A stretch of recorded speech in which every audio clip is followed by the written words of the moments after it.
दोस्तों ये कहानी ऐसे दो मर्दों की है जिन्हें बहुत सालों पहले फ्रीज कर दिया गया था, लेकिन एक दिन जब उन्हें बाहर निकाला गया तब उन्हें पता चलता है कि दुनिया से सभी मर्दों का नामो निशान मिट चुका है। हर जगह सिर्फ औरतें हैं और इन औरतों के बीच में सिर्फ ये दो मर्द ही बचे हुए हैं। तो कहानी शुरू होती है साल 1991 से। यहाँ पर हम एक प्रेस कॉन्फ्रेंस को देखते हैं जो हो रही थी सदी के पहले ह्यूमन हाइबरनेशन के बारे में, और इसमें वॉलंटियर कर रहे थे दो आदमी, मैक्स और एल्बर्ट। वहीं पर हम एक प्रोफेसर को देखते हैं जिसने इस मशीन को बनाया था। फिर प्रोफेसर सभी को बताता है कि हमारा ये एक्सपेरिमेंट सफल रहा है। हमने इस चिंपांजी को 6 महीने के लिए उस चैम्बर में डालकर रखा हुआ था और इस चिंपांजी की उम्र बिल्कुल भी नहीं बढ़ी, ऊपर से वो बिल्कुल स्वस्थ भी है। इसलिए प्रोफेसर अब अपने अगले एक्सपेरिमेंट के लिए इंसानों का इस्तेमाल करना चाहता है, जिसके लिए मैक्स और एल्बर्ट उस मशीन के अंदर जाना चाहते थे। प्रोफेसर कहता है कि इस बार मैं इन तीनों को 3 साल के लिए मशीन में डालना चाहता हूँ, लेकिन ये काम बहुत ज्यादा रिस्की था क्योंकि इंसान का शरीर चिंपांजी के शरीर से बहुत अलग होता है, इसलिए इस काम को करने में दिक्कतें हो सकती हैं। लेकिन इस सबके बाद भी मैक्स और एल्बर्ट उस मशीन में जाने के लिए तैयार थे।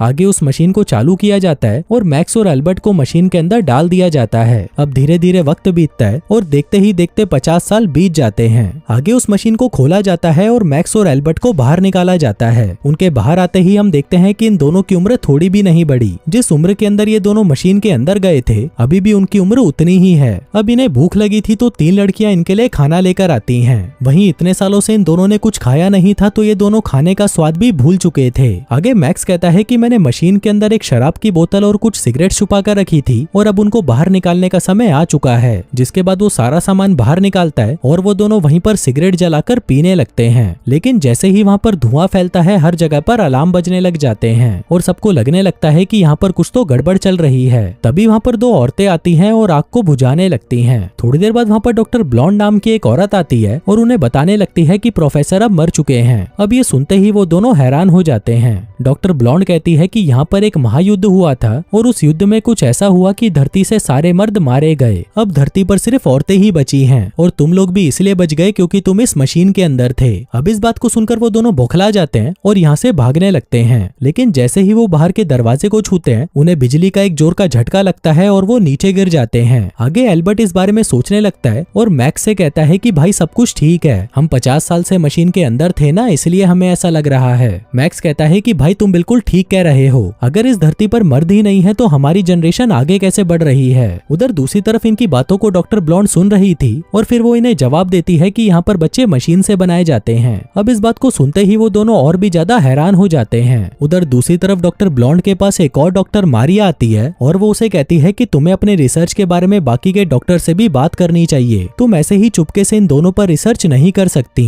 वहीं दूसरी तरफ हम मैक्स और एल्बर्ट को देखते हैं जिनके कमरे में एक टीवी अचानक से चालू हो जाता है और उसमें एक बच्ची कुछ बोल रही होती है। अब ये देखकर मैक्स समझ जाता है कि जो बच्चे पैदा हो रहे हैं वो टेस्ट ट्यूब की मदद से हो रहे हैं। अब ये सुनकर मैक्स दुखी हो जाता है और कहता है कि ये लोग बच्चों के साथ ऐसा कैसे कर सकते हैं। एल्बर्ट कहता है कि पिछले 50 सालों में बहुत कुछ बदल चुका है, आजकल तो इन औरतों को प्रेग्नेंट होने के लिए इंटीमेट होने की भी जरूरत नहीं है। जिसके बाद ये दोनों दारू पीने लगते हैं और इमोशनल हो जाते हैं। फिर अगली सुबह जैसे ही इन दोनों की आंख खुलती है ये लोग अपने सामने डॉक्टर ब्लॉन्ड को देखते हैं। वो इनसे पूछती है कि तुम दोनों को कैसा महसूस हो रहा है। मैक्स कहता है कि अभी तो सब कुछ ठीक है, लेकिन अगर तुम मेरे साथ इंटीमेट हो जाती तो ज्यादा मजा आता। अब ये सुनते ही डॉक्टर ब्लॉन्ड गुस्सा हो जाती है और उसे उठाकर नीचे पटक देती है। वहीं ये सब देखकर एल्बर्ट मैक्स से कहता है कि भाई इन औरतों को इंटीमेट होने के बारे में कुछ नहीं पता, इसलिए तू इनसे ऐसी वैसी कोई बात मत कर। फिर थोड़ी देर बाद डॉक्टर ब्लॉन्ड कुछ गार्ड्स को अपने साथ लेकर आती है और उन दोनों को बताने लगती है कि पूरी दुनिया में रेडिएशन फैल चुका है और अगर कोई भी इंसान बाहर जाता है तो रेडिएशन से उसकी मौत हो जाती है। वो बताती है कि हमारे पास एक जानवर था जिसकी रेडिएशन की वजह से मौत हो गई। आगे ये दोनों जाकर सारे जानवरों को चेक करने लगते हैं और तभी वहाँ पर इनकी लीडर आ जाती है, जिसको देखकर मैक्स हैरान हो जाता है और उससे बात करने लगता है। वो उससे उसकी उम्र पूछता है पर तभी वहाँ पर एक औरत उनसे कहती है कि तुमको पता है कि तुम्हारी उम्र क्या है, तुम दोनों 86 साल के हो। लेकिन मैक्स को इन बातों से कोई फर्क नहीं पड़ता और वो लीडर के पास जाने लगता है। लेकिन तभी सारे गार्ड्स मैक्स को दबोच लेते हैं और उसे मारने लगते हैं। पर तभी पीछे से लीडर उन्हें कहती है कि इसको छोड़ दो। आगे मैक्स उनसे कहता है कि तुम लोग हमसे झूठ क्यों बोल रहे हो, यहाँ पर क्या हुआ था और सारे मर्द कहाँ चले गए। तभी लीडर उन्हें कहती है कि ये सारी गलती प्रोफेसर की है, उन्होंने एक ऐसी मशीन बनाई जिससे मर्दों की उम्र ना बढ़े, लेकिन बाद में उसी मशीन ने उन सभी मर्दों की जान भी ले ली। अब ये सुनते ही एल्बर्ट कहता है कि ऐसा कैसे हो सकता है, हम लोग तो अभी भी जिंदा हैं और अगर तुम लोग चाहो तो हम दोनों आपकी मदद कर सकते हैं, आप लोग हमारे साथ इंटीमेट होकर बच्चा पैदा कर सकते हो। लेकिन ये बात सुनते ही लीडर गुस्सा हो जाती है। इसी दौरान उसकी नजर एक सेब के पेड़ पर पड़ती है, जिस पर थोड़ी देर पहले तक तो 2 सेब लटके हुए थे, लेकिन ये दोनों गधे उसे तोड़कर खा गए। अब ये देखकर लीडर उन्हें कहती है कि तुम्हें पता है ना बाइबल में क्या हुआ था, इन्हीं सेब की वजह से सारा बवाल हुआ था और ये बवाल तुम लोग वापस शुरू करना चाहते हो। जिसके बाद लीडर उन दोनों को कुत्ते की तरह मारकर उन्हें वापस कमरे में बंद करवा देती है। अब मैक्स यहाँ पर रोने लग जाता है क्योंकि उसने पहली बार किसी औरत से मार खाई थी, पर इस पर एल्बर्ट उसे समझाने लगता है कि भाई तू चिंता मत कर, हम लोग जल्दी ही यहाँ से निकल जाएंगे और मुझे पूरा भरोसा है कि यहाँ के बाहर भी एक दुनिया है। उधर दूसरी तरफ हम डॉक्टर ब्लॉन्ड को देखते हैं जो कि सोच रही होती है कि इंटीमेट होना कैसा होता है। अब इसका पता लगाने के लिए वो सबसे ज्यादा उम्र वाली एक औरत के पास जाती है और उससे पूछती है कि इंटीमेट होना कैसा होता है। इस पर वो औरत कहती है कि जब दो लोग एक दूसरे से प्यार करते हैं तो वो दोनों एक दूसरे के अंदर घुस जाते हैं और इसे ही इंटीमेट होना कहते हैं और ये करके तुम बच्चा भी पैदा कर सकती हो। आगे वो उससे पूछती है कि तुम लोग उन दोनों के साथ क्या करने वाले हो, जिस पर वो कहती है कि हम उन दोनों को भी औरत बनाने वाले हैं। बुढ़िया कहती है कि फिर तो ये उनके लिए मौत से भी बड़ी सजा होगी। आगे उन दोनों मर्दों को पकड़कर लैब में लाया जाता है जहाँ वो देखते हैं कि यहाँ पर औरतों का ब्रेन वॉश किया जाता है और उन्हें मर्दों के बारे में सारी गलत बातें बताई जाती हैं कि कैसे पहले मर्द औरतों को टॉर्चर किया करते थे।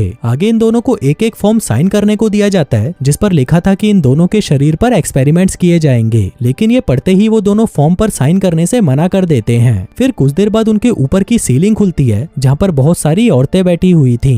दरअसल ये औरतें यहाँ पर फैसला करने आई थी कि इन मर्दों के साथ क्या करना चाहिए, लेकिन ये सुनते ही वो दोनों वहाँ से भाग जाते हैं। फिर रास्ते में इन्हें 2 औरतें नजर आती हैं जिनको देखते ही वो उन पर टूट पड़ते हैं और उन्हें किस करने लगते हैं। वहीं वो सारी औरतें मिलकर ये फैसला करती हैं कि अब वो इन दोनों मर्दों पर एक्सपेरिमेंट्स करेंगे। दूसरी तरफ वो दोनों भागते हुए नीचे पहुंच जाते हैं जहाँ पर इनको एक अंडरग्राउंड रास्ता नजर आता है जिसकी मदद से वो दोनों और नीचे पहुंच जाते हैं। फिर बाहर आते ही उन्हें वहाँ पर एक शराब की बोतल पड़ी हुई मिलती है और उसके साथ एक न्यूज़पेपर भी जिसमें लिखा था कि 1993 में एक ऐसा हादसा हुआ जिसमें सारे मर्द मारे गए। पर तभी वहाँ पर इनको पकड़ने के लिए कुछ गार्ड्स पहुंच जाते हैं जिनको देखते ही वो वहाँ से भागकर एक टनल की मदद से बाहर आ जाते हैं। फिर बाहर आते ही इन्हें वहाँ पर बहुत सारी औरतें दिखाई देती हैं जो कि पार्टी कर रही थीं। दरअसल ये औरतें बागी थीं और ये लीडर के नियमों को नहीं मानती थीं। अब वो दोनों ये सब देख ही रहे थे कि तभी वहाँ पर गार्ड्स आ जाते हैं और इन दोनों को दबोच लेते हैं। वहीं नीचे भी वो सभी औरतें गार्ड्स को देखकर डर जाती हैं और वहाँ से भागने लगती हैं। अब इसी भगदड़ का फायदा उठाकर मैक्स और एल्बर्ट भी गार्ड्स को चकमा दे देते हैं और वहाँ से भाग जाते हैं। लेकिन भागते भागते ये लोग एक लिफ्ट में पहुंच जाते हैं और वहाँ ये देखते हैं डॉक्टर ब्लॉन्ड को, जिसको देखकर ये दोनों डर जाते हैं। पर तभी डॉक्टर इनको समझाती है कि अगर तुम लोग बाहर गए तो जिंदा नहीं बचोगे। इस पर वो दोनों कहते हैं कि हमको पागल मत बनाओ। तभी डॉक्टर ब्लॉन्ड उन दोनों को एक मशीन के पास लेकर आती है और उससे उनको बाहर देखने के लिए कहती है। फिर उस मशीन से देखने पर उनको पता चलता है कि बाहर हर जगह तबाही मची है और कोई भी इंसान बाहर जिंदा नहीं रह सकता। इसके साथ साथ डॉक्टर उनको बाहर का रेडिएशन भी दिखाती है कि बाहर का रेडिएशन लेवल कितना ज्यादा है और इसी रेडिएशन की वजह से सारे आदमियों की मौत हुई थी। लेकिन वो दोनों उसकी ये बातें नहीं मानते और कहते हैं कि हम तो बाहर जाकर मरना पसंद करेंगे, जो कहकर वो वहाँ से चले जाते हैं। तभी डॉक्टर ब्लॉन्ड कहती है कि मैं तुम्हें ऐसे मरता हुआ नहीं देख सकती, जो कहकर वो वहाँ पर गार्ड्स को बुला लेती है।